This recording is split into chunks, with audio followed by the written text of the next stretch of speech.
All right, I wanted to let it run a little bit to see if if we had a good connection. It's telling me I have an excellent connection right now, like it usually does. I'll be monitoring that throughout the stream to make sure we don't have any nonsense going on. I can see it right in front of me, so I'll know if it sounds crazy or if it's doing something abnormal. But back like cook crack, you know what it is. It's Friday. Just got paid. Friday night. You know what I'm trying to do. I'm trying to go get me a nice cold glass of wine and sit down on my behind and watch me some good old-fashioned TV programming. So I'm going to go ahead and get this podcast out of the way so you can proceed with whatever it is you want to get done this weekend. So the 252nd installment of the Louie T Network podcast starts now.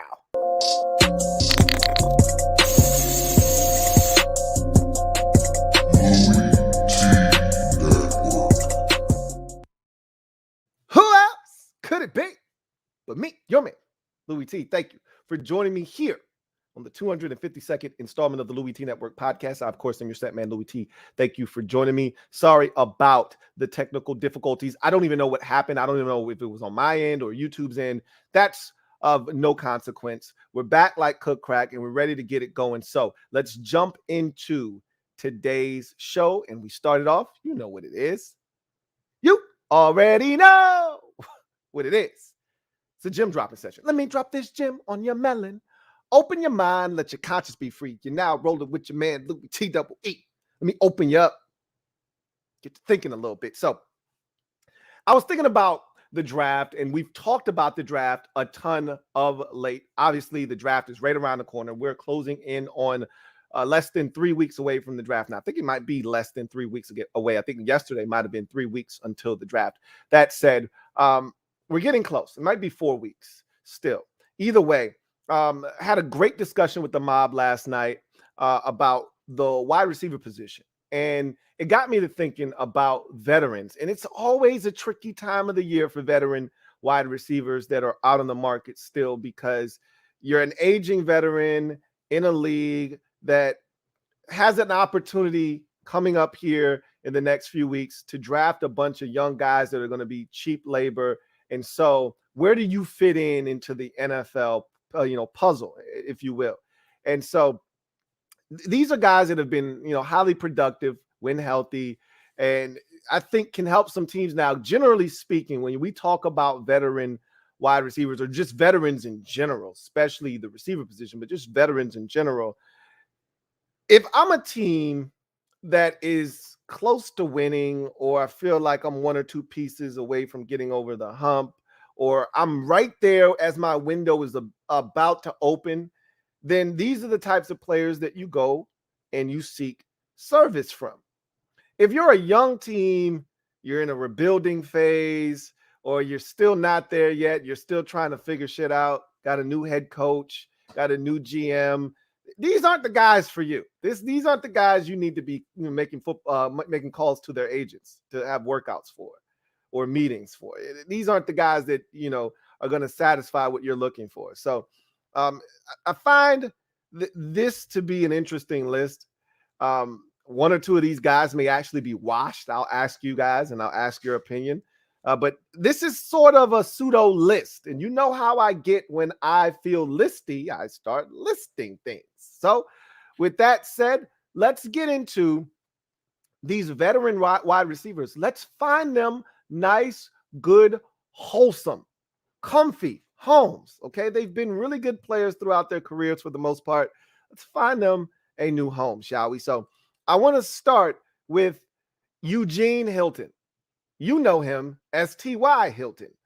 And T.Y. hasn't been T.Y., it feels like, for a while now. He's been Eugene for the last 3 years, it feels like. And maybe it's been more like 2. He was definitely Eugene last season. Now, had a major neck injury, had surgery, thought he was going to have to retire at one point. It was good to see him get back on the field, but I thought the Colts made a mistake when they brought him back last year. I thought it was a nostalgic play on the part of the Indianapolis Colts. I get it. And when you watch Hard Knocks, you have a greater appreciation for the role that, T.Y. played in that locker room. He was a glue guy. He was a veteran that everyone respected, had been there, done that for the Indianapolis Colts. He just felt like he needed to be there. But with that said, at some point, you have to move on from guys. And I think the Colts are at that point with T.Y. Hilton. So I've got two teams here for T.Y. to find a new home in. First of all, let me ask you, is T.Y. washed? Is he done? I feel like T.Y. is washed, but maybe there's still something left in there. We'll see. I've got my good days with Eugene, and then there are my bad days. You know, for me, Indy is definitely a spot for him still. You know, despite what seems like a little bit of a breakup in the divorce here, Indy may come back calling down the road. Don't ask me what the hell Chris Ballard has been doing for the last 5 years at the receiver position. Outside of Michael Pittman Jr., I can't tell you. Okay, he's been running in circles. He keeps trying to figure out the Colts receiver position with second and third and fourth round. I'm still waiting on Darius Fountain to show up. When did that happen?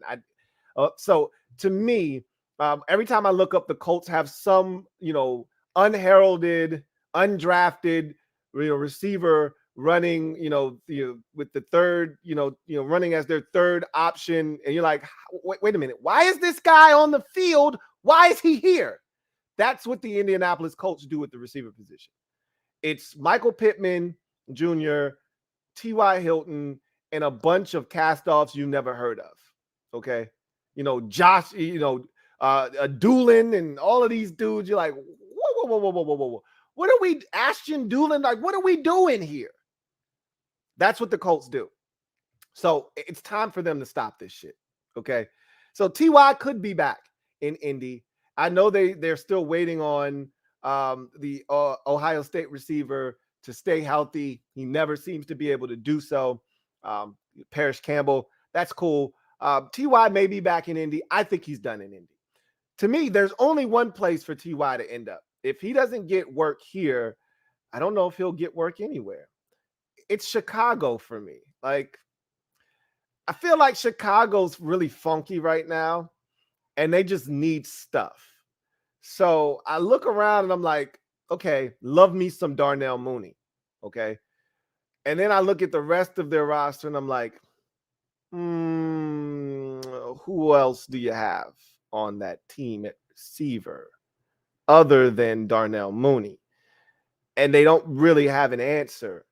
And if Justin Fields is to succeed, like, I feel like they're setting Justin Fields up for failure right now because they made no moves in free agency to get him targets, whether it be tight ends or wide receivers. They made no moves in free agency whatsoever to bolster the group around him.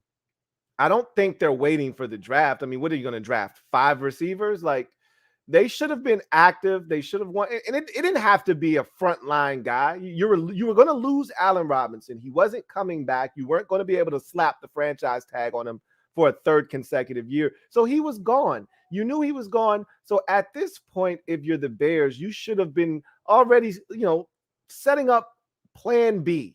Okay.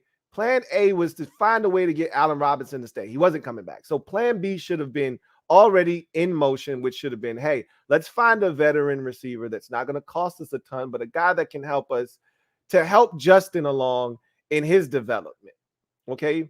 And there's still guys out here. Here's one of them, T.Y. Hilton. Now, I wouldn't trust Eugene with my young quarterback because Eugene is here today.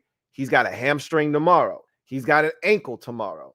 I don't want guys like that to necessarily be what I'm banking on to help my young quarterback along. However, I don't know if anybody else wants to come to Chicago, and T.Y. may not have a choice. So this may be a match made in heaven where T.Y. is like, I want to still play, and everyone else is like, I'm good. And the Bears are like, hey, we need somebody.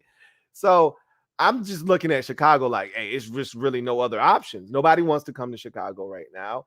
And T.Y. Hilton needs work. I put the two together. That's how I came up with Chicago. If you're a veteran wide receiver, like, that's the last stop for you right now is Chicago. There's really nowhere else you would rather not be than Chicago, but that's pretty much your last option on the way out the door. So for me, T.Y. Hilton is a Chicago Bear. If he's not, and he's not in Indy, I just don't see how he gets work anywhere else. Someone's got to be desperate. So I think he's washed. Of this list of 7 guys, he's the one I look at and I say, maybe he's got some football left, maybe.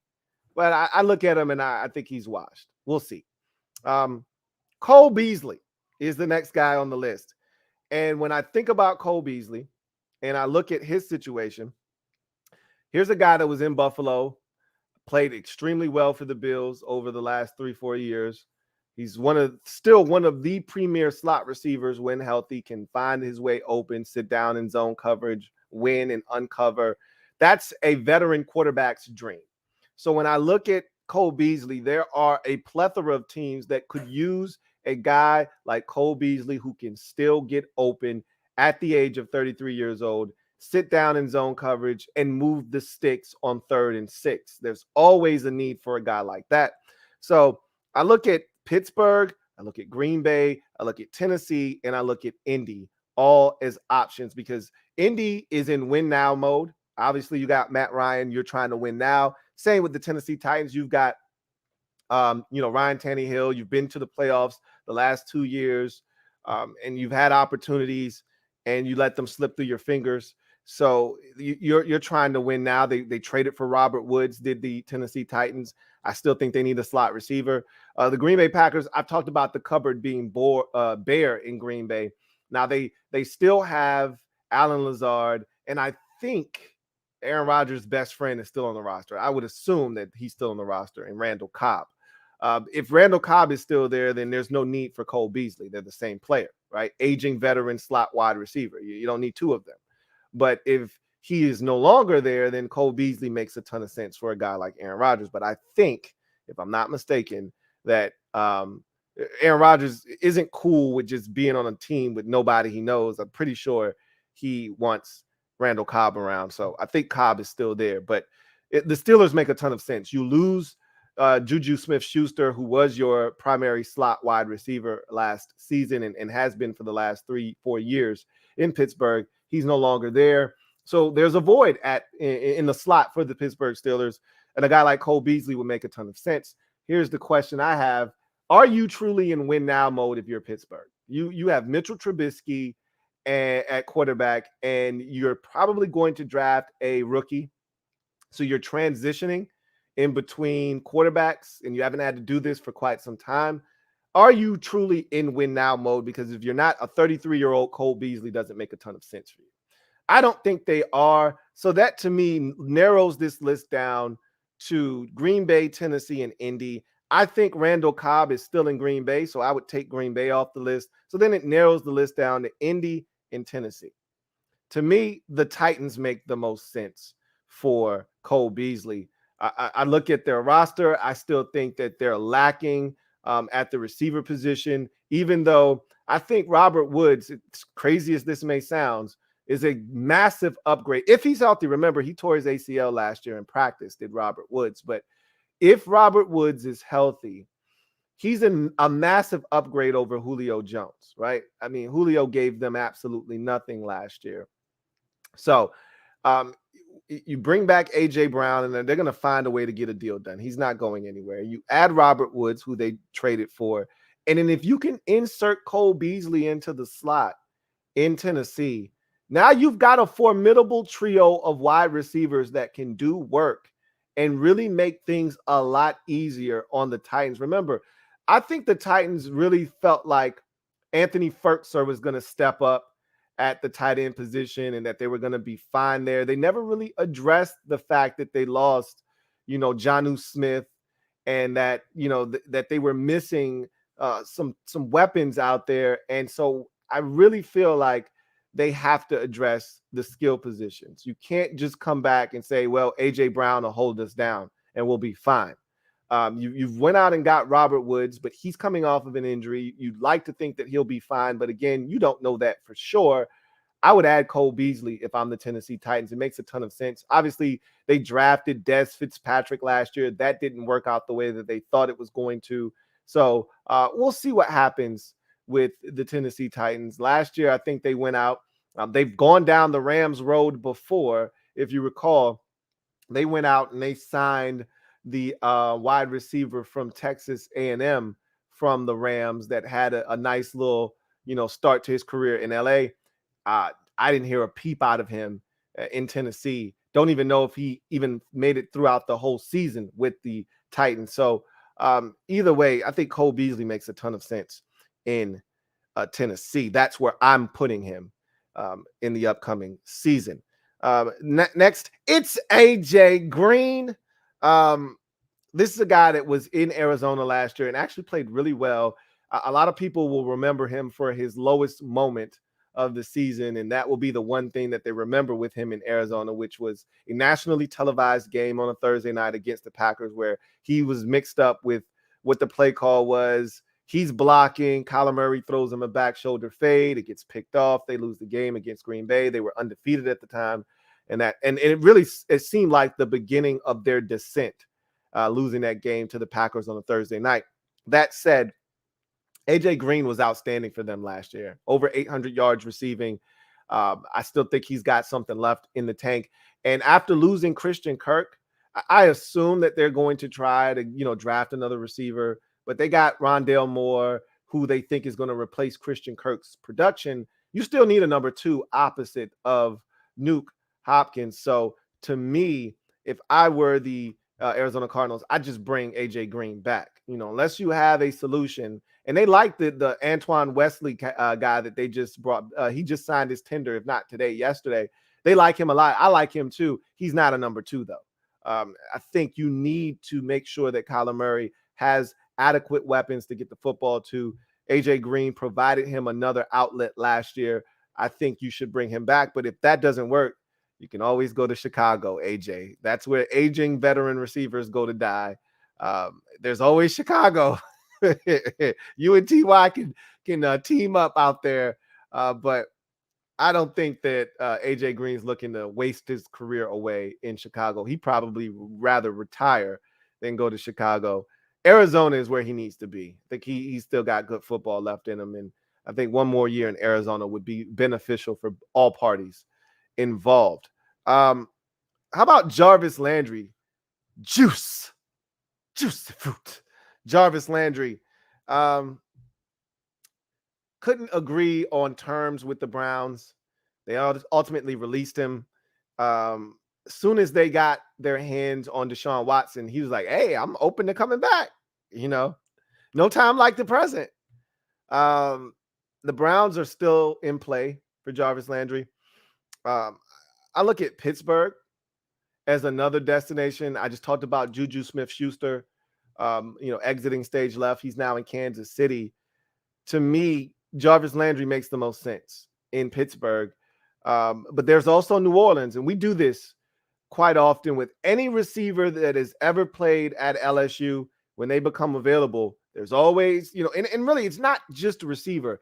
If you at any point went to LSU and you're a free agent at any position, there's always New Orleans, right? We're seeing that with the Honey Badger now, Tyrann Mathieu. Could he go back to New Orleans? We heard that with Odell Beckham Jr. last year when he was available. We're hearing it now with Jarvis Landry. If you played at LSU at any point, New Orleans is always a possibility. So there's New Orleans too, and they could definitely use a guy like Jarvis Landry. I told you, I don't love what they have at the skill positions outside of Alvin Kamara. I don't trust Michael Thomas right now. He's got to earn my trust back. Outside of Michael Thomas, I like Juwan Johnson, the tight end that they got out of Oregon. I saw him as a rookie last year do some really good things. So I like him a little bit. I also, or maybe that was 2 years ago, they got Juwan Johnson. I like him though. And I also, I'm taking a small interest in Marquez Callaway. I think he does have some talent, but there's not enough out there for me. So, they could definitely use a Jarvis Landry in New Orleans, but to me, Pittsburgh makes the most sense. Literally Juju Smith-Schuster and Jarvis Landry are like splitting images of one another. Juju is a little bit younger and a little bit more athletically gifted, but they're one and the same in terms of what they do. They're both tough guys. They both block in the run game. They both do the dirty work underneath. They're neither of them stretch the football field vertically. They're the same guy. And to me, the Steelers need a tough guy on offense. You know, they don't have Chase Claypool is cool, but he's more of a vertical threat. Deontay Johnson is a diminutive guy that has issues catching the football sometimes. They need a tough guy in there. That's what Juju Smith-Schuster's role was, is the tough guy. They need one. I think Jarvis Landry would fit that for them. Very familiar with that division, having been in Cleveland for the last, 4 or 5 years, so or 3 years, whatever it's been. I think Jarvis Landry would make a lot of sense in Pittsburgh. I think his identity as a football player kind of lines up and is in sync with that of the Pittsburgh Steelers. So that's where I want to put Jarvis Landry in terms of his next destination. The next guy on the list is one that intrigues the hell out of me. For the life of me, one, I'm a Notre Dame Fighting Irish fan, so I always like to keep tabs on the old Golden Domers. But this is a guy with supreme talent. He has a gift, and there is one thing that he does extremely well, as good as anybody in the league when healthy, and that's get vertical. And that's William Fuller the fifth. So this is a guy last year was in Miami, was suspended for the first few games of the season. I think it was 1 or 2. And then it just was a disaster. He came back. He got injured right away, as he normally does. This is his problem. He can't stay healthy. When he is healthy, he's dangerous. But he got hurt and was never really a factor in Miami. It was a waste of $10 million if you were the Miami Dolphins. So now he's a veteran free agent once again. I think of this group, he's the youngest. And I think he is the most dynamic and explosive of this group. So I think there should be a lot of interest in a William Fuller the fifth. I get it. The injuries are a concern. I think you can devise a contract that will benefit him if he stays healthy and benefit you if he doesn't. So to me, he's got multiple opportunities. Arizona, to me, would be a great destination for him. Looking at him being opposite of DeAndre Hopkins, he would instantly add in a speed element that they don't necessarily lack. With Christian Kirk leaving, they lose a little speed, but they still have Rondale Moore. But Rondale Moore isn't necessarily the vertical threat that you would expect with his speed. He's more of a gadget guy. You get it to him out of the backfield, or you get it to him underneath, and then you get some blockers out in front. You run a mesh concept. He comes free in man-to-man coverage, and you just get it to him, and you get it to him out in space. He's not necessarily the vertical threat that you're looking for. Will Fuller would fill that void. I think he'd be really good opposite of DeAndre Hopkins. So Arizona's an option. Tennessee is an option. I just talked about the Titans. They did go out and get Robert Woods, as I mentioned. So maybe he's not the best fit necessarily, but Woods, I think, can kick inside, play some slot for you if need be. You can never have enough wide receivers if you're a team like Tennessee. So I think Tennessee's an interesting proposition. If you're Indianapolis, this guy's torched you for years in Houston, so you know what he's capable of, but you're also at a point where you're tired of having banged up wide receivers, and you can't take on another one. If you're the Indianapolis Colts, you got Parrish Campbell, who can't stay healthy for the life of him. You've had T.Y. Hilton, who has not been able to stay healthy. You don't want to really go down that road if you don't have to. So I think Indy's a little leery of a guy like William Fuller, but they know what he's capable of because they've seen him up close and personal when he has been healthy. And then there's Green Bay. And this was where I was trying to place him when he was available a couple of years ago in the trade talks. When that trade deadline was coming up, I was like, hey, Green Bay, if you're serious about making a push for the Super Bowl, you should trade for Will Fuller. They didn't do it. The trade deadline came and went. They didn't make a move. They ultimately lose to Tampa Bay. That was an opportunity there that they should have taken advantage of. I get it. They had MVS. They're kind of one and the same. Well, MVS is no longer in Green Bay. They need that speed element. Again, I still am of the mindset that the Packers at some point have to do something veteran-wise. They can't just wait until the draft. And again, I don't think Will Fuller's going anywhere. I don't think anyone's going to sign him prior to the draft. None of these guys, for that matter, I think are going to be signed prior to the draft. I think these are all guys that will be finding homes post-draft. So the Packers don't have to do anything right now, but I think they need to draft 2 receivers and still add a veteran. Right now, all they have on their roster, like I mentioned before, is Allen Lazard, and I'm not 100% sure about this, so don't quote me, but I feel like, they've still got Randall Cobb. That's it. Aaron Rodgers is going to need a lot more, and he's going to need someone that can get vertical, take the top off the defense. They don't currently have that guy, even though Allen Lazard can run. Will Fuller would immediately infuse that group of receivers with explosiveness. He would fill that MVS role that is now vacant in Green Bay, and they could clearly go get a rookie to do that. They don't need to necessarily pay Will Fuller to do that. But the Packers are in win now mode, right? You can't expect 2 rookies to come in and play pivotal roles on a team that's looking to win right now. So I think Will Fuller makes the most sense in either Arizona or Green Bay. But if you made me pick, I'd go with Green Bay. It just makes a ton of sense. That was where I was trying to put him 2 years ago at the trade deadline. Now this opportunity has come full circle, and I think the Packers need to pounce once the draft has met its conclusion. How about Odell Beckham Jr.? Shame on you if you step toot the old dirty Beckham. How about ODB? Hey, dirty. Let's see who's got his money. Don't you worry. I said, hey, let's see where Odell Beckham Jr. should go. So this is a guy with a ton of opportunities once he's healthy. He showed last year. Remember, prior to him going to LA, there were a lot of questions. We had a whole segment on this program about where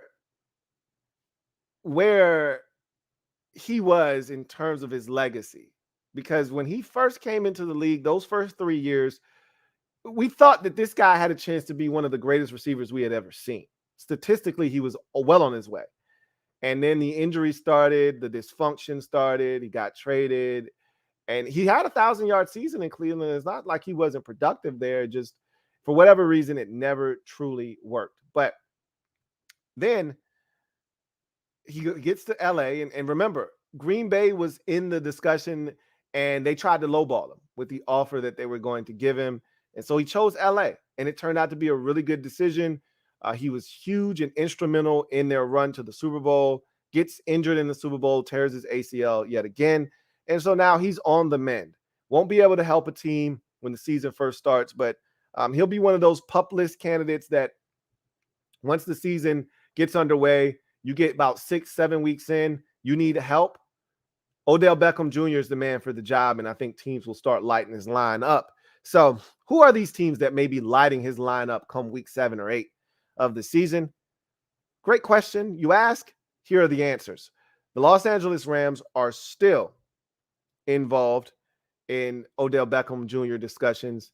Despite going out and getting Allen Robinson, this is a team that has shown the ability to not give any uffs about money or, not having enough of it come the end of the season. They don't give a shit about draft picks. They're looking to win and win now. So it would not shock me if we get to week 7 or 8 and they feel like they need a boost offensively and they call up their old friend Odell Beckham Jr. Green Bay was somewhere where I tried to put him last year when he became a free agent and was cut loose by the Cleveland Browns and he cleared waivers. I said, Green Bay, you should be putting in an offer to his agent right away. The Packers thought they were too good, thought that they could lowball him. Hey, we got Aaron Rodgers and we're Green Bay. You should just come here on a veteran minimum contract. And he's like, yo, I know I'm still getting some bread from the Browns, but don't do me like that, right? So he ended up going to LA. Green Bay makes a ton of sense. And I surmise we'll get to the midpoint of the season, and Aaron Rodgers will be frustrated with the lack of weapons and the development of some of those young guys that they have. I think they also have Amari Rodgers in Green Bay. I'm not impressed. So we'll see what happens. The Packers may be like, hey, we're fine. We got more weapons than you think. Oh, really? Show me. But Green Bay is another option. Arizona is another option for Odell Beckham Jr. I just talked about them needing a number 2 opposite of DeAndre Hopkins. If they don't bring back A.J. Greene, let's say they go the draftable rookie route, and that guy is taking a while to develop, they could say, you know what? We're on the cusp of missing the postseason if we don't do something to give Kyler Murray another weapon. And Odell Beckham could be sitting there waiting for a team like Arizona to pounce on come the midpoint of the season. But this is the one that I think makes the most sense. And I know some of you are going to roll your eyes when I give you this team, but just hear me out. What about Tampa Bay? This is a team that has done this before. They did it with Antonio Brown. I think part of the reason they didn't win the Super Bowl or make it even back to the NFC Championship game again was because they didn't have Antonio Brown. They were missing that. Now, clearly, they were all kinds of banged up. A lot of people, including my dad, was like, look, had they just had Chris Godwin, they would have beaten the Rams. I beg to differ, but that's nor here nor there. Godwin would have helped significantly, okay? But even with Godwin, I still think they would have struggled. They needed that extra guy, which is what, Antonio Brown provided for them, that first year he got there. And you couldn't guard all three of them. I've had this discussion. I think I had this discussion last night with all the Washington fans about you can guard two guys. It's tough, but you can slow down two guys. You can shut down one. You can slow down two. You can't stop three. It's impossible. Not unless you've got just a whale of a secondary. It's impossible to stop three guys. If you've got three dogs, three studs, three dudes, it's hard. That's why the Chiefs were damn near invincible those, first couple of years when they had Samuel Watkins to go along with Tyreek Hill and Travis Kelce. Good luck. You weren't stopping all three of those dudes if they were healthy. No way. Just like in the Super Bowl against San Francisco. They slowed down Tyreek Hill. They slowed down Travis Kelce, but then you get Samuel Watkins lighting you up for like 4 catches, 118 yards, right? So, again, it's hard to stop three dudes. Same thing with Cincinnati. You may get T. Higgins, this week because you slowed down Jamar Chase and Tyler Boyd. So T. Higgins is the one that's got to kick your ass.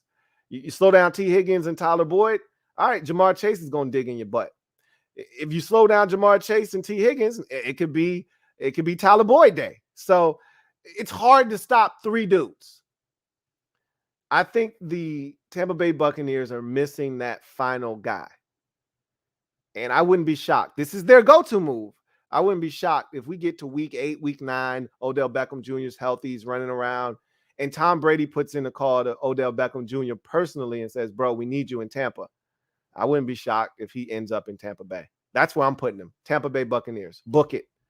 Week 9, Brady makes a call, and Odell Beckham Jr. is a Tampa Bay Buccaneer. And then lastly, Julio Jones. I think this one is easy money, okay?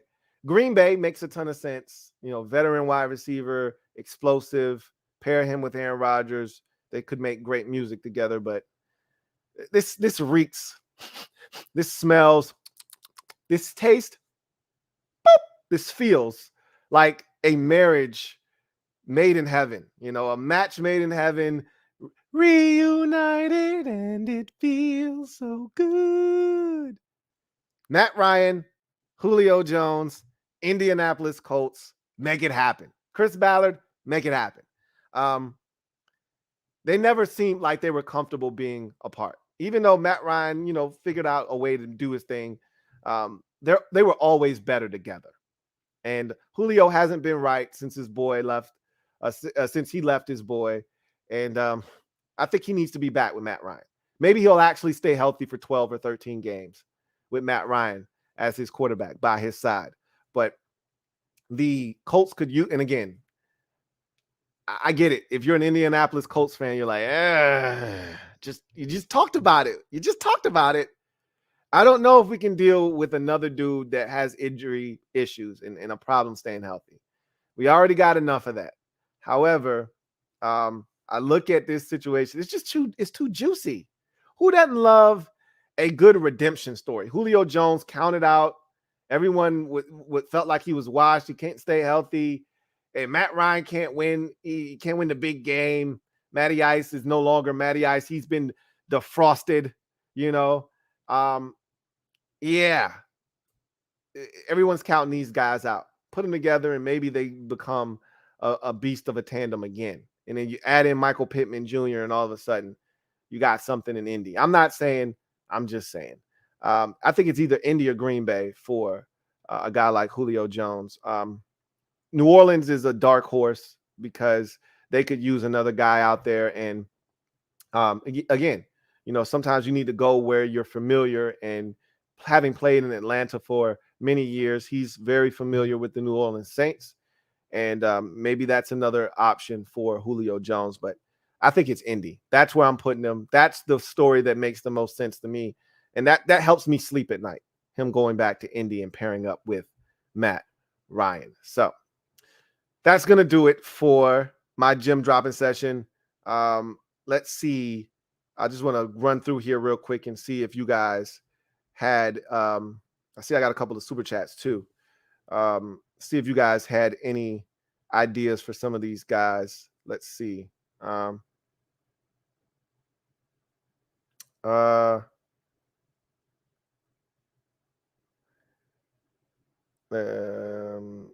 see.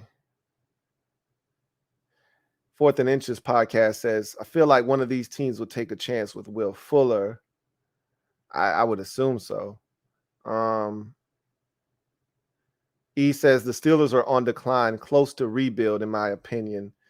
They don't actually rebuild in Pittsburgh, but they've never had to do this without Ben Roethlisberger. So it'll be interesting to see what they decide to do.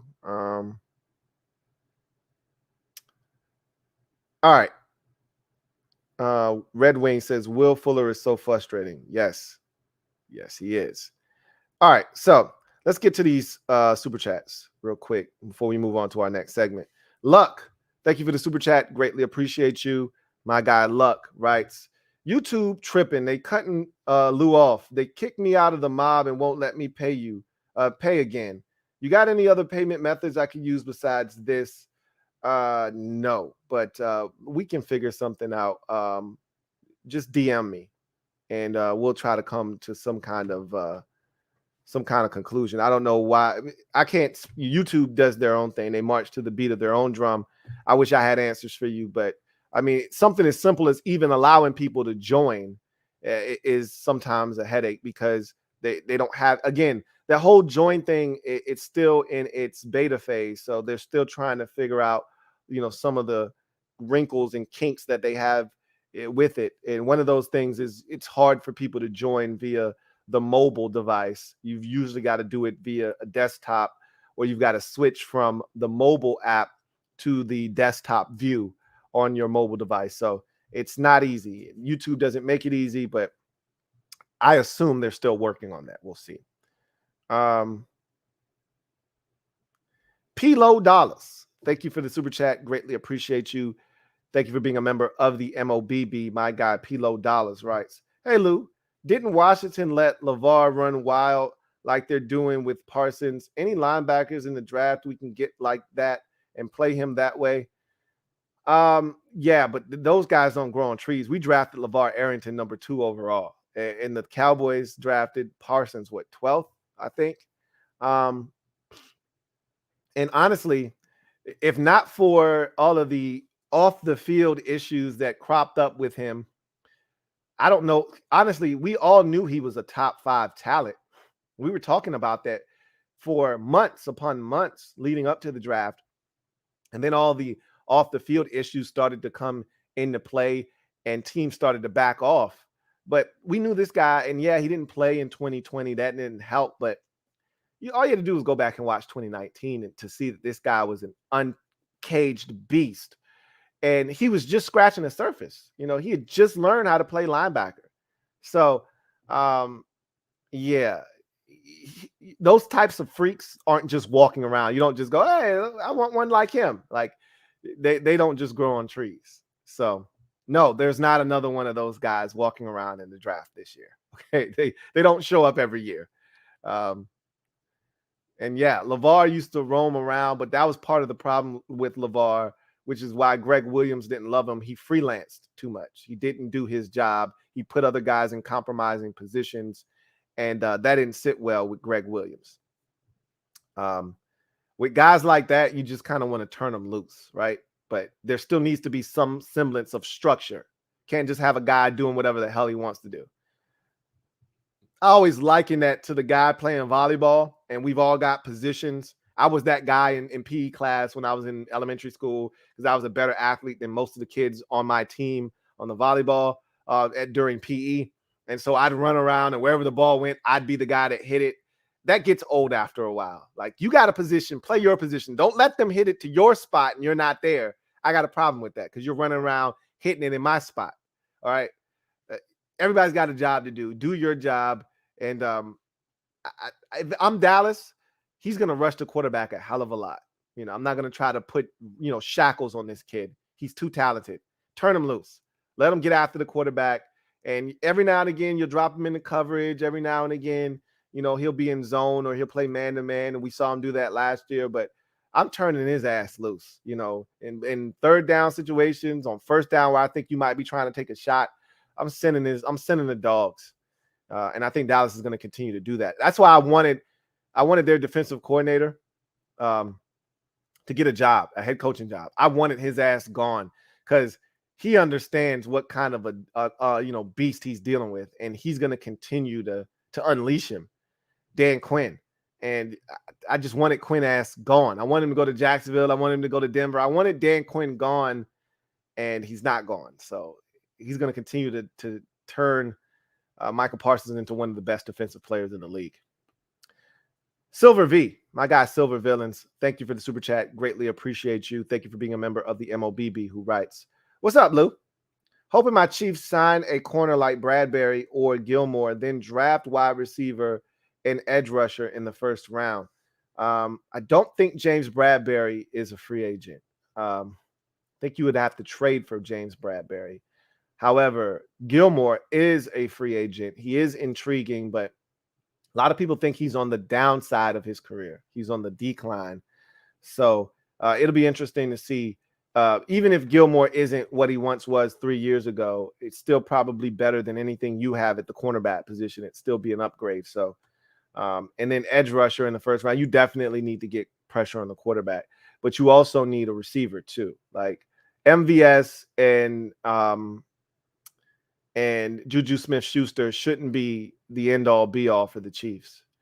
If I'm Kansas City, you sign Juju to a 1-year deal. MVS, I don't know the terms of that deal. I would assume it's a multi-year deal, like probably 3 years.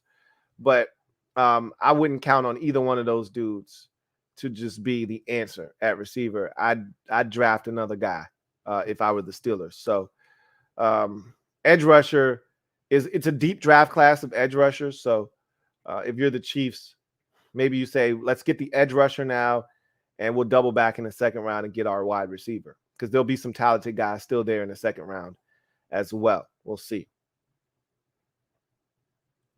Got a couple of super chats here. First one is from John Livingston. Thank you for the super chat. Greatly appreciate you, my guy JL Smooth. Thank you for being a member of the MOBB, who writes, "What's up, Lou? What's up, JL Smooth? Says, just got home from work. Glad to relax with an IPA and listen to you talk football, my man. Glad you're off of work and ready to get your weekend kicked off. And I'm glad I could help with that. Says, you think Brady goes to Miami next year with what came out today from the Boston Globe? I heard the rumor of Brady and Sean Payton teaming up in Miami next year. And I'm like, are we just going to ignore the fact that the Dolphins just hired a brand new head coach? Like, do we think that little of Mike McDaniel that we're just going to assume he's one and done in Miami and that they'll be hiring Sean Payton and bringing Brady along? Like, I'm sick of people shitting on Tua, by the way. Like, we just continue to act as if Tua is invisible. You know, when we talk about the Dolphins, Tua stinks. He's this, he's that. That offensive line stinks. You think Brady's trying to play behind a trash offensive line? They got to fix that first. Do I think he's going to Miami? No, I don't. Do I think Sean Payton's joining him? No, I don't. But stranger things have happened. You know, I don't know what's going to happen, what the future holds, but as far as I'm concerned, Miami already has a quarterback and they already have a head coach. So I don't see it happening, but Mike McDaniel, he is black, right? There's like a sliver of black in there. So they might fire him after 1 year. I don't know. We'll see. Did I just throw some shade right there? I think I did. I did, right? I did. King of the North, thank you for the super chat. Greatly appreciate you. Thank you for being a member of the MOBB. My guy, King of the North, writes, can we acknowledge how weird Ron's offseason has been so far? 7-10 team, and the only position they upgrade is quarterback. Lack of depth still at so many positions. Are they really banking on post-draft cuts? I don't think that's what they're banking on, King of the North. You answered your own question. We've talked about this already. Ron thinks this roster is a lot better than you and I do. He said this. If we're healthy, this is a good football team. He's not lying when he says that.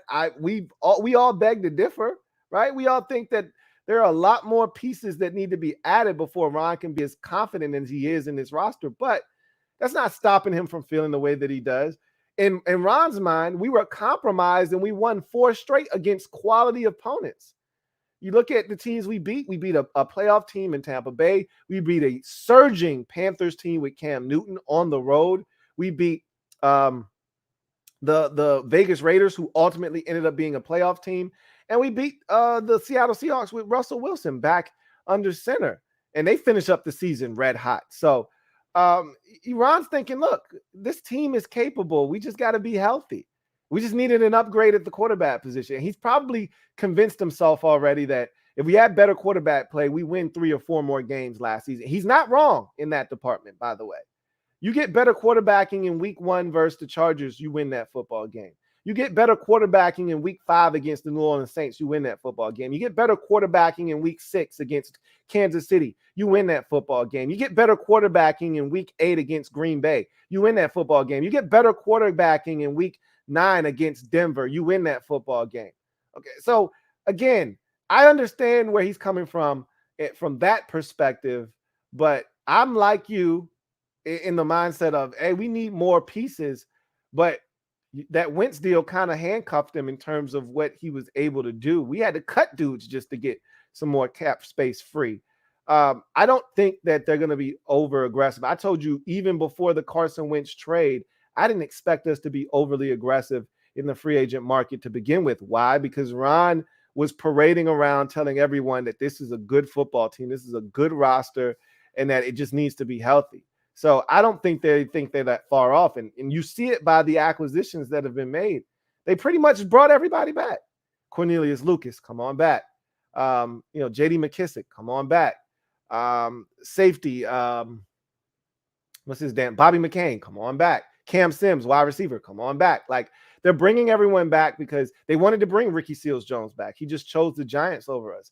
If they had it their way, they'd bring everyone back and try it again, So I think they're going to draft. Obviously, they're going to draft 6 more players and hopefully add them to the roster. And then maybe a guy or 2 shakes free that is of intrigue post-draft and post-June 1. And maybe they go that, route. But I don't think Ron is that concerned. I think he feels like this roster isn't as bad as we think it is.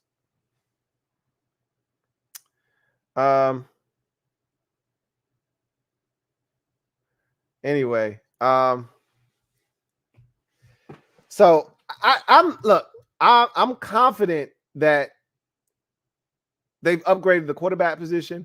I told you I'm going to take a step back and I'm just going to allow them to do. I don't have to agree with everything that they do. I'm just going to allow them to do whatever it is they're going to do. Because I told you I was giving this regime, this conglomerate that Ron put together of Marty Hurney, Martin Mayhew, and himself. I'm going to allow them the opportunity to build this roster in the image that they want to build it in. All right. Whatever they want it to look like, whatever they think is the best for this team moving forward, I'm going to allow them to do that. I don't have to agree with every move that's made, but I'm going to allow them to do what they feel like they need to do. Right now they've only brought 2 external free agents onto the roster. Both are ex-Carolina Panthers that Ron has experience with, and F.A. Obata and the guard, Andrew Norwell. So everything else has been bringing the guys back. So we'll see what happens. We'll see what happens. John Livingston, thank you for the super chat. Greatly appreciate you. Double up. Thank you for doubling up. JL Smooth.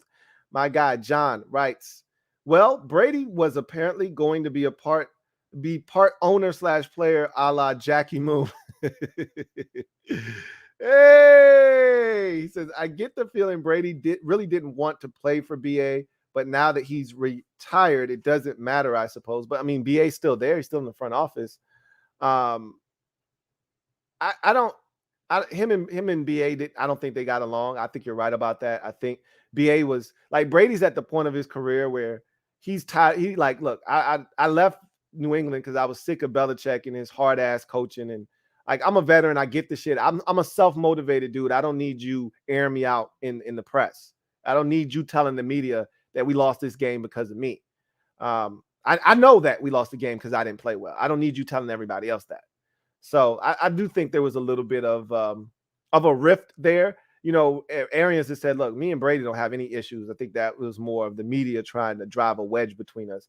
I do think Brady felt some type of way. I don't think it was enough to make him say, I'm not playing, I'm going to retire. Could he have said, look, if you want me to come back, BA can't be the coach? I don't know, maybe. I mean, it's not, I don't think it's coincidental that Brady comes back and BA then suddenly retires. If BA felt burnt out or he wanted to join the front office, he could have done that the day the season ended. You know, 2 weeks after the season was over, he had a chance to clear his head, decide if he still wants to coach or not, figure out where his health is. Is this something that's feasible for him to do another year? He could have figured that out in 2 weeks' time or even a month after the season. Instead, Brady comes back, unretires, and magically he's off to the front office and Todd Bowles is taking over. I don't know. Maybe there's something there to connect in terms of dots, but Brady has already made it abundantly clear that he loves Miami, loves the weather, loves being in the state of Florida, and his family does as well. So, I mean, I wouldn't rule Miami out next year, but again, as far as I'm concerned, Miami has a quarterback and it already has a head coach. And Brady's not going to Miami to play for Mike McDaniel, okay?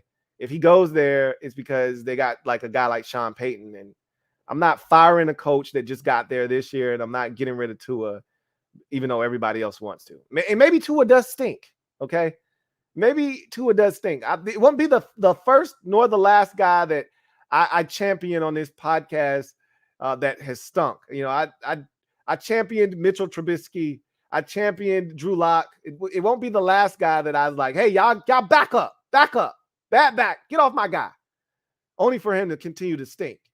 But I think Tua deserves an opportunity, man. That offensive line has not been good. So we'll see what happens. He got weapons, that's for sure. Anyway, I digress. Let's get to the next segment of the show, and that's In Case You Missed It. In case you missed it, Derek Stingley Jr. ran a 4.37, reportedly ran a 4.37. Depending on you, this is why I hate pro days, because depending on who you ask, it's a 4.37. Then you've got, he was in anywhere from a 4.43 to a 4.47. Look, he's fast, okay? Whatever the time was, whether it was a 4.37, a 4.41, a 4.43, a 4.45, or 4.47, he's fast, okay? Plenty fast for a guy his size. That said, he lit his pro day up, tested off the charts, checked all the boxes. Now the question becomes, are you sold on Derek Stingley Jr.? Yeah. Are you sold? He's a tough evaluation. I've talked about this already because you got to go back to 2019 to see clean tape. And when you go back to 2019, you're floored. You're like, oh, he's easily the best cornerback in this draft. Are you kidding me? He's one of the best players in this draft if I'm getting that guy. But are you getting that guy? Is he going to stay healthy? I get nervous when I start hearing about Liz Frank injuries and a myriad of injuries that have kept him in and out of the lineup the last 2 years. His play has been inconsistent. That's putting it mildly. I have an issue with a team pulling the trigger on him super early, like top 10 early. But then I look at him and I also say he could easily be this draft's Marshawn Lattimore, a guy that has no business getting out of the top 10, but you psych yourself up into thinking that I need to take this guy instead, or, he's got injury concerns, or he's not this, he's not that. He falls to 11 or 12, like once upon a time Marshawn Lattimore did, to 11 to the Saints, and they got themselves a steal at the cornerback position. Somebody could benefit here from Derek Stingley Jr., but he needed to light his pro day up. He did it. Now it's really out of his hands at this point. He'll have all these visits to these different teams. They'll want to sit down and see where his mental is. Physically, they'll probably want their doctors to lay hands on him to assess his situation. But if he checks out, I wouldn't be shocked if he ends up a top 10 pick. Man, the dude's just super talented. We'll see. Pro day is behind him, and he did what he needed to do. In case you missed it, Deebo Samuel scrubbed socials clean of anything to do with the San Francisco 49ers. Who didn't see this coming? I mean, this is what the young boys do out on the streets now. They don't like what the organization is doing, or they don't like the way contract negotiations have been going. You voiced your displeasure with the team by scrubbing your socials of them and not leaving a trace. I don't remember who was the first person to do this, but whoever it was, I would punch you in the face if I ran into you right now. I would punch you in the face, because this is getting old fast and it is very annoying. I don't really care, right? But the fact that we're here talking about it on the podcast means it's a story. What it means is that the 49ers and Deebo Samuel aren't seeing eye to eye in what his value is and what the number should be. So clearly Deebo Samuel's like, I'm the squad, okay? Without me, you got nothing. And without me, you don't make it to the NFC Championship game. Without me, you don't even make it to the playoffs last year, okay? He understands that I got these dudes by the scrotum, essentially. I mean, without me, you go back to being a rudimentary offense. And this is not the time to be without me, because you're rolling out a brand new quarterback that's going to need me next season. So he understands. He's got him by the scrotum. Meanwhile, the 49ers are like, bro, come on, don't do us like this. We just paid Trent a whole bunch of money. We already anteed up and paid George Kittle a lot of money. Like, we paying a lot of dudes a lot of money, man. Help us out a little bit. Look, we want to pay you good money, but we can't pay you that top of the market type money you're looking for. And he's like, well, I ain't asking for Tyreek Hill money. I ain't even asking for Devontae Adams money, but I need to be right under those boys. And they're like, that's a tough sell, man. You're not the third best receiver in the league. What are you doing? What are you doing? Stop it. Come on. Work with us, baby. Come on, Deebo. And he's like, yo, I ain't trying to hear that. I need my money, and I need it now. Don't make me get physical. Who's coming? Deebo. Who? Deebo. I'm going to just go ahead and tuck mine in. Don't make me come for my bread. Because if I don't get it from you, I'll get it from somebody else. He's going to end up in San Francisco, right? Like, they can't afford to lose Deebo Samuel. I don't think he's going anywhere. But he scrubbed his socials, which means he's not happy. Ooh, get out of here, man. Get out of my face. In case you missed it, 2 new additions have been added to the Brian Flores lawsuit against the National Football League. Ray Horton, ex-defensive coordinator in the league, felt like he was Rooney ruled and used as a tool in the Rooney Rule in 2016 in what he calls a sham interview for the Titans' vacant head coaching position. And look, the league can't dance their way out of this one. Mike Mularkey went on a podcast back in 2020 and essentially said, hey, I already knew I was getting the job before they went through any, interviews. They had to satisfy the Rooney Rule, so they called in Ray Horton, and he didn't actually say Ray Horton's name, but he was like, yeah, I knew I was getting the job already before they conducted any of the interviews that they did for the position. So the Titans are kind of stuck behind the 8 ball on this one. And Ray Horton's not the only guy that had this done to him. Like I told you, I thought the Giants, they were being disingenuous when they said that they hadn't made up their mind on who they were going to hire. Bill Belichick didn't make a mistake when he texted Brian Flores and said, congratulations. He didn't make a mistake in congratulating, Brian. He just made a mistake in congratulating the wrong Brian. He was supposed to be congratulating Brian Daboll, not Brian Flores. That's the mistake. He already knew who was getting the job. Brian Daboll already knew he was getting the job. So the fact that they interviewed Brian Flores meant that they already knew who they were going to give their head coaching vacancy to. They just were doing this, to try to save face. So that was a sham interview. And I do believe that other guys have been a part of the Rooney Rule. The Rooney Rule, when it first started out, I think the intent was sincere and teams actually abided by the Rooney Rule. It has since grown into a chore for teams, like a bit of a headache, an obstacle, something that they have to get around and circumvent to hire the guy that they want to hire. It isn't serving the purpose that it had been enacted to serve. And I believe Ray Horton was a part of that. And I think there are many others. Then you have Steve Wilkes adding his name to this lawsuit, in which he said, I wasn't given a fair opportunity. I don't know if he's going to have a lot of merit here and a leg to stand on. We've seen white dudes get fired after 1 year. We've seen a ton of brothers get fired after 1 year, but I thought Steve Wilkes deserved to be fired after that first year. Now, again, he said he wasn't given a fair opportunity to fix everything that was wrong in Arizona and get that team up to speed.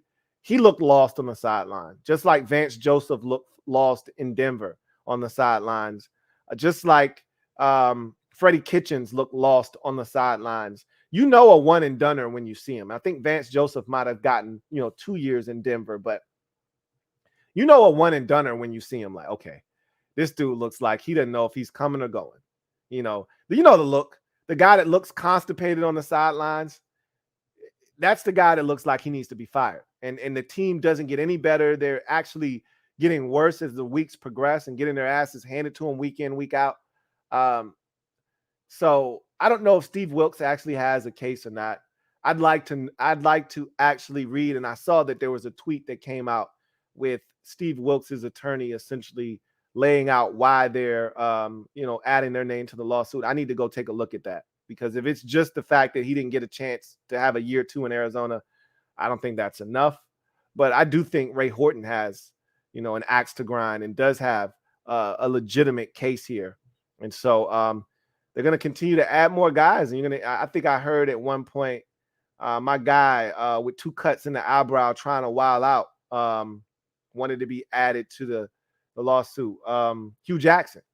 So, and I don't know what Hugh wanted to be added for, but I'm pretty sure there's a lot of brothers that had sham interviews to fulfill the Rooney Rule, or, in some way, shape, or form were disrespected, whether the interview was, just to fulfill the Rooney Rule or teams weren't taking you seriously, whatever the case may be.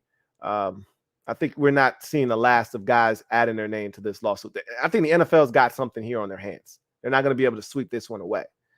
That's for sure. In case you missed it, Texans extend Brandon Cooks 2 years, $39.6 million, $36 million in new guaranteed money to add to that final year of the deal that he was going into. Good for Brandon Cooks, man. He's been a guy that, for the life of me, I can't explain why nobody wants to love Brandon Cooks, why no one wants to give this man a home and just hug him and squeeze him, love him, hug him, and just give him the attention that a guy that is a walking 1,000-yard receiver deserves. But for whatever reason, the Texans decided the buck stops here with us. You love us. We love you. You're only 28 years old, even though it feels like he's been in the league for a very long time. You're a walking 1,000-yard receiver. You were huge in the development of our young quarterback last season in Davis Mills. And we want to continue that growth, and we want you to help him here in Houston. Remember, I was talking about Brandon Cooks as a guy that could be rescued by a team like a Green Bay or a Kansas City, one of those types teams that could use a veteran walking 1,000-yard receiver like Brandon Cooks. And the Texans was like, nah, he's ours. Bad back. Matter of fact, we're going to extend him and break him off with this damn near 20 per year extension. So these receivers out here getting paid, man. Real money, too. This ain't fake money. It's real money these boys out here getting. Speaking of which, in case you missed it, the Buffalo Bills extend wide receiver Stephon Diggs on a 4-year, $104 million extension. 70 million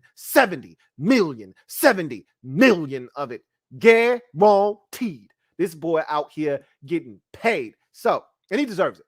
He's had 2 back-to-back stellar seasons for the Bills, one of which, the first one, he led the league in receiving, this Stephon Diggs. So this is well-deserved, keeps him in Buffalo. I've heard people say he'll end his career in Buffalo. I don't know about that, but it is an extension. So he's probably got another, 2 years tacked on to the 4-year extension. You're probably looking at like 6 years left. It's a pretty big effing deal, that's for sure. And I couldn't think of a better guy more deserving of it than Stephon Diggs. I remember I was one of those people that thought, Stephon Diggs in Buffalo, I wonder how that's going to go. I didn't think it was not going to work out because I was telling everybody that would listen, Josh Allen's that dude. And that was before everyone realized Josh Allen's that dude. But it just felt like, I wonder if Diggs is going to want out after a year or two in Buffalo. And him and Josh Allen have made beautiful music. The city of Buffalo, as they often do, has embraced him, wrapped their arms around him. They love him. He loves them. And looks like he's going to be a Buffalo Bill for a very long time. Add him to the list of receivers that have gotten broken off something proper this offseason. Devontae Adams, Tyreek Hill, now Stephon Diggs. And trust me when I tell you, we are not done. Christian Kirk, we are not done seeing receivers. Brandon Cooks now, we're not done seeing receivers. Mike Williams and DJ Moore all have been broken off. We've seen a ton of receivers get their bread. All right, while it was nice, fresh, and hot. Cut it open, put a little bit of butter in there. Yeah. We ain't done seeing receivers getting broken off. We'll see at least 2 or 3 more of those boys get theirs before this offseason is through. So let's get to the comment section. Got a couple more super chats. Got one here from Andrew Scholl. Thank you for the super chat. Greatly appreciate you. My guy Andrew writes, Drew, always wanted to comment, but have nothing to say until now. That's honest. He says, how long do you think it will take Sammy Reyes to fully develop into full potential? It just depends on his learning curve, honestly. Guy's never played football before. So I would think a bare minimum of 2 years.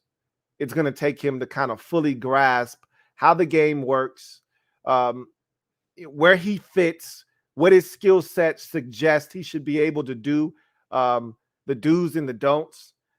These are all things that I think last year was more about just familiarizing himself with the game, the rules, how it's played, and then the speed of the game. And he actually got to play, so that helps. I think this year it's all about really just acclimating yourself to the playbook and what your assignment is, technique, all of that stuff. And then I think after that, you can cut him loose, and just see what he has. But I think this year will be another year of learning for him. So I'd say 2 years of just raw learning, getting the game down, understanding what you need to do, how to do it, and then after that, he'll have to adjust. And I think last year also was about adjusting to the physicality of the game because he's never played football before. So that was also an adjustment for him. I'd say 2 years. So next year, this upcoming season, I think is another year where he should probably spend the bulk of the season on the practice squad. And then next year, I think he should be competing for a legitimate roster spot. John Livingston, thank you for the super chat. Greatly appreciate you. My guy, JL Smooth, writes, when do we get a mock? There's a rumor here that the Bills want Sauce bad. It's probably way out of reach, but I dream. Another interesting guy that was mocked to us was Devin, Lloyd, middle linebacker, Utah. Thoughts? He'd be a perfect fit for your defense. To me, and I honestly, he'll be around, I think, when you guys come up. I'll have a mock out next week. That's the goal, is to have a mock out sometime towards the end of next week. So I'm going to get started on it this weekend, really bang out a lot of it over the weekend, and then kind of start positioning my picks, trades, things of that nature, and have it be completed by week's end. That's the goal. So be on the lookout for that. Sauce is out of your reach. You won't be able to get up there to get him. There are too many teams that are intrigued by him and want him. I think he's going top 5. So I just don't see a way you get to the top 5 to get him. So we'll see what happens. Wilfredo Elias, thank you for becoming a member of the MOBB. Stand up, Wilfredo. You're officially in the building, Mob. You know what to do. Show Wilfredo some love and welcome him to the squad. Welcome aboard. So glad you could join us, Wilfredo Elias. Wilfredo Elias, thank you for becoming a member of the MOBB, and thank you for the super chat. Greatly appreciate you. My guy Wilfredo writes, hey Lou, finally figured out I needed to join with the desktop version of YouTube. Looking forward to more amazing content and glad to be a part of the mob. Welcome aboard. And I've been trying to explain to everyone that the desktop version is the way to go when you're trying to join. I don't think, and again, I told you, YouTube is in the beta phase of the join program. So they're still ironing out a lot of the kinks. Another issue that they're having is people getting notifications when I'm going live with the MOBB. They even tell me as I'm posting that, hey, we're in the beta phase, so you need to post this to your wall just to make sure that people have access to this, because we might not contact everybody that needs to be contacted. So they're still trying to work things out, but I'm glad you were able to figure it out, and I'm glad to hear from you. Look forward to chopping it up with you, Wilfredo, and thank you for the support, man. Truly do appreciate you. All right, let's get to our final segment of the show. In garbage time, I want to ask a question of you guys. All right, I'm not going to give you an answer right now. I'll give you my answer as we get closer to the draft. But I want to ask you guys, because you guys, everyone has an opinion this time of the year when it comes to the draft. So what I want to ask, who is the biggest draft day liability? So what I'm asking you essentially, is who is the player that has the lowest floor, boom or bust? A guy that you could take in the top 10, 15 of this draft, and he could be a future Hall of Famer, but he could also turn out to be a big ass bust, like the size of White, the receiver that was taken by the Bears. You know, Kevin White, one of those types of busts. All right, or a John Ross type of bust, right? Where you're taking in the top 10, first receiver off the board, and you stink. Who's the biggest draft day liability? Doesn't have to be a receiver either. You know, those would just name. It could be a Trent Richardson at the running back position. It could be a quarterback if you take one of these guys early. It could be a cornerback. You know what I mean? Who to you is the guy that you look at and you say, man, that's a hell of a risk. I don't know if I'm willing to take. Because there are safe picks, guys that you like, look, the ceiling and the floor are one and the same. I'm not that worried about this guy. He may not be, you know, the highest ceiling guy, and I may not get a version of him that could have him be an all-pro, but I know I'm getting a Pro Bowl player, you know, or a guy that's going to be sniffing around a Pro Bowl every year. There are safe players in the draft, and then there are guys that are combustible. All right. Who are those players for you guys out there? And I'll just read anyone who is out there that wants to comment. Red Wings 01 says Malik Willis. That's a really good one. I mean, people are talking about this guy being the best quarterback in this draft class and him being potentially a top 5 pick all of a sudden. It's crazy. It's crazy. Jets Gang says Stingley. We just talked about Stingley, and there is definitely boom or bust written all over Derek Stingley Jr. Big time. I agree with you, Jets Gang, that he's definitely in that consideration. Jeremiah Butler says Matt Corral. Any of these quarterbacks, I think, falls into that category, because we're just not sure about any of these dudes. Kevin the PRF, Drake London. For me, if you put a gun to my head right now, that's the guy I'm selecting. I don't love Drake London. I'm seeing this guy as high as number 3 on people's big boards. And I saw him as high as number 2 as a draft pick in somebody's mock draft. I just don't understand. He says, yep, Drake London. I'm right there with you guys. It's Drake London for me right now. But, I'm going to give you a more definitive answer when I'm done kind of looking at all of these, players and these guys that are going to go relatively high in this draft. But London looks like a prime candidate right now. LC says Akeem, the offensive lineman from NC State, that is one of the guys that is in the running to be the number 1 overall pick in this draft at the tackle position. And he's interesting because he's got tape at guard, and some people feel like he's a better guard. He says he's a tackle. So that's interesting as well. So yeah, I think I like that one as well, LC. Molly Mall says Kyle Hamilton. That's an interesting name as well. I don't think that the floor is that low on Kyle Hamilton. I just don't think the ceiling is as high as people think. And I think because of that, he could be viewed as a bust, but I think he's going to be good. No matter where he ends up, his talent suggests that he should be fine. I think there are some that have unrealistic expectations for him, though. They think he's something that he's not. Just the fact that he ran what he ran should tell you that you need to temper some of those expectations. But he's really good. And I don't think the floor is that low for Kyle Hamilton, but we'll see. Barry Curtis Jr., thank you for the super chat. Greatly appreciate you. Thank you for being a member of the MOBB, who writes, hey, Lou. What's up, Barry? Says, I saw George Pickens consistently beat press man coverage as an 18-year-old freshman in the SEC and dominate. He says, I think he's going to be a superstar. Without injury, I think he's a top 5 pick. I see AJ Greene. That's my comp for him. Matter of fact, I can tell you, I'll pull out my list real quick and tell you where I have George Pickens at. He's my number 10 receiver in this draft class, and my comp for him is AJ Greene. He's a splitting image, a clone of AJ Greene. The frame, the body control, the ridiculous catches. He looks the part, man. And you're right.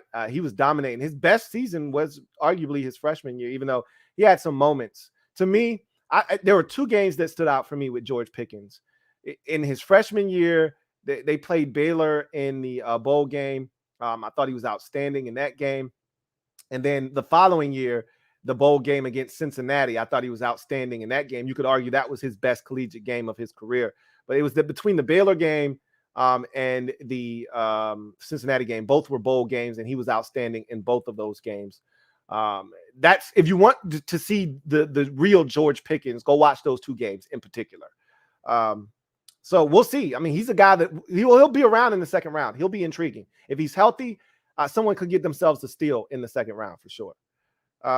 Colton Wheeler, thank you for the super chat. Greatly appreciate you. Thank you for being a member of the MOBB. My guy, Colton Wheeler, writes, Lou, I'm unshakable on the idea that we need to take Hamilton or Lloyd if they're available at 11. Too many vets available in the free agent market, and my boom or bust is Willis. I see his ceiling being Watson and his floor being Haskins. Ouch. But you're not wrong in terms of Malik Willis. I think that's a really good ceiling and floor. I think you're spot on there.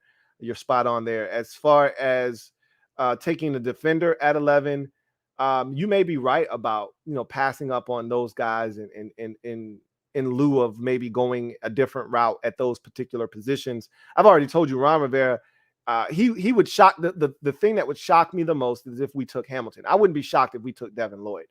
But if you told me we took Kyle Hamilton at 11, I would be floored. My jaw would hit the floor because I already told you what Ron Rivera's mindset is when it comes to safeties.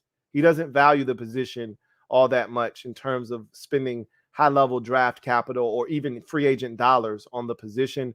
I think he was probably appalled when he got here that they spent as much as they did on Landon Collins. He's like, man, I can get a guy for a fraction of the price to come in here and do what Landon Collins is doing. So I look at Kyle Hamilton as a long shot to be a member of the Commanders, but I wouldn't be shocked if Devin Lloyd is someone that they're intrigued by and decide to pull the trigger on. I don't see them going with a defender at 11. I just think that his whole mindset is we have to make this Carson Wentz trade viable and we have to make this thing work. And in order to make this thing as feasible of a success as possible, we need to surround him with as much talent around him and as much talent in front of him as possible. So I see the offensive line and the skill positions being of the highest priorities in this draft for Washington. So I hear you, and look, die on that hill, Jeremiah, okay, or Colton, excuse me. Die on that hill, Colton. All right, like don't let anybody dissuade you on what you should feel. I'm just telling you what I think Ron is ultimately going to do. But we'll see what happens.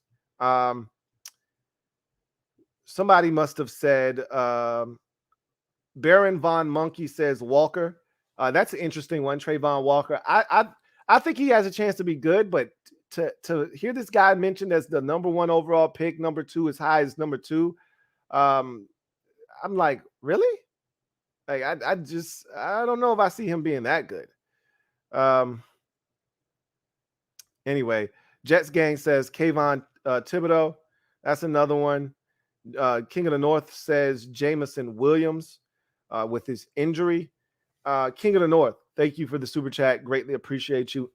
Double up. Thank you for doubling up, King of the North, who writes, do you think Terry is a good comp for Olave? No, I don't, because Terry wasn't the route runner that Chris Olave was coming into the league. Terry is still developing as a route runner. Chris Olave is already out of the packaging into the league, one of the best route runners as soon as he steps foot in the league. He's that good at breaking dudes off. So, no, I don't think Terry is a good comp for Chris Olave. I think Terry's still, like, I can tell you right now, like Terry sometimes gets blanketed by corners because he can't separate. And it's not because he can't run. It's because he's not a great route runner.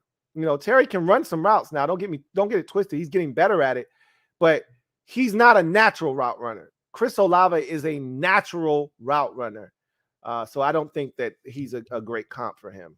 I comped him to Justin Jefferson, Chris Olave. I think Jefferson's bigger than him in terms of his size. Justin Jefferson's about a 205-pound receiver. That's not Chris Olave. But when Jefferson came into the league, he was like a 196 receiver, but he's probably every bit of 205 now. He's a big boy. Whereas Olave's right around 190. And he'll probably bulk up to about 197 or so. I don't know if he'll ever get to 200 pounds or not, but they're very similar in their movement skills and how they approach the game. I think he's more of Justin Jefferson than he is Terry McLaurin. Great discussion, guys. Really appreciated you guys chiming in there with the garbage time topic. That was an excellent Friday podcast. I really, truly enjoyed it. It started out a little rough there. YouTube wasn't cooperating for whatever reason, but I appreciate y'all letting me know before I got too deep into that thing. And next thing you know, I had to start over. We were able to catch it early and turn this into an excellent capper to the week that was and head into the weekend on a high note. So with that said, I'm going to glide to the side and allow you guys to enjoy the rest of your Friday and get into this weekend. I'm about to. And I'll see you guys on the other side of the weekend. Go ahead, watch the Masters if that's your thing. That's not my thing, but if that's your thing, go enjoy the Masters. We're getting close to playoff basketball. That's on the horizon. Baseball just kicked off today. So there's a lot going on. Go ahead, man, indulge. Get you some. There'll be some boxing, some UFC over the weekend as well. Get all of that. Suck all of that up. All right. and then we'll reconvene on Monday and talk about the weekend that was. I got another one here on the way out from King of the North. Thank you for the super chat, King of the North. Greatly appreciate you, who writes, Rivera's D has changed. Only used 3 linebackers, 5% of the snaps last year. I think he looks at safety like a linebacker now, so it might merit a higher draft pick. Again, you're right. And that's why I was telling people, I don't know if the middle linebacker position for them is that big of a need, because we played so much 2 linebacker. We were in so much nickel and dime last year that it didn't really warrant, having that extra guy. And like I said, Cam Curl is another guy that they love as a Buffalo nickel. He was outstanding in his rookie season as a Buffalo nickel. So I wouldn't be shocked if, they decided, hey, we're good. Like, we don't need to do anything there. We're good. And then remember, they drafted Derek Forrest. That's another guy that they may actually believe in. I don't believe in Derek Forrest, but that doesn't mean they don't, right? They spent the draft pick on him last year. So clearly they feel some type of way about him, even if it's just as a special teams demon. They drafted him last year. So I don't think they're going to spend any more draft capital on the safety position, at least not early. Maybe another 6th or 7th round pick. But I don't see them spending a 1st or a 2nd or even the 4th round pick on a safety, but we shall see. Either way, thank you for the super chat, King of the North. Greatly appreciate you. And that's going to do it for me, your man, Louie T. Get off the bench, get in the game, and kick it with me, your man, Louie T. Until next time, you guys have a good one. God bless and good night. Enjoy your weekend. LouieTeeNetwork.